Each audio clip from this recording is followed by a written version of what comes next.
Syederun dikabarkan aktor Iko Uwais dilaporkan oleh pria berinisial RD ke Polres Metro Bekasi Kota.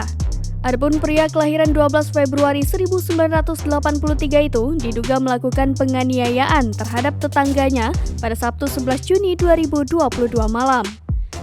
Kompol Ivan Aditira Kasat Reskrim Polres Metro Bekasi Kota mengungkap kronologi penganiayaan yang dilakukan Iko Uwais dan saudaranya FR. Ketika dipanggil korban dan terlapor, Iko Uwais dan FR berbincang masalah kontrak kerja jasa interior. Kompol Ivan Aditira menuturkan tak mengetahui spesifik apa yang dibicarakan.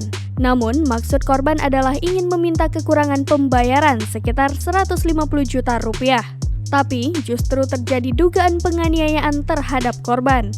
Akibat cekcok pada hari itu, pada malam itu terjadi kekerasan yang dilakukan oleh saudara Ika dan FR terhadap korban. Akibat pengeroyokan yang dilakukan terlapor, korban mengalami sejumlah luka di bagian tubuh. Berdasarkan hasil visum, luka pada bagian wajah, kepala, tangan sebelah kanan, dan bagian punggung. Kompol Ivan Aditira juga menjelaskan saat ini korban sedang rawat jalan di rumahnya.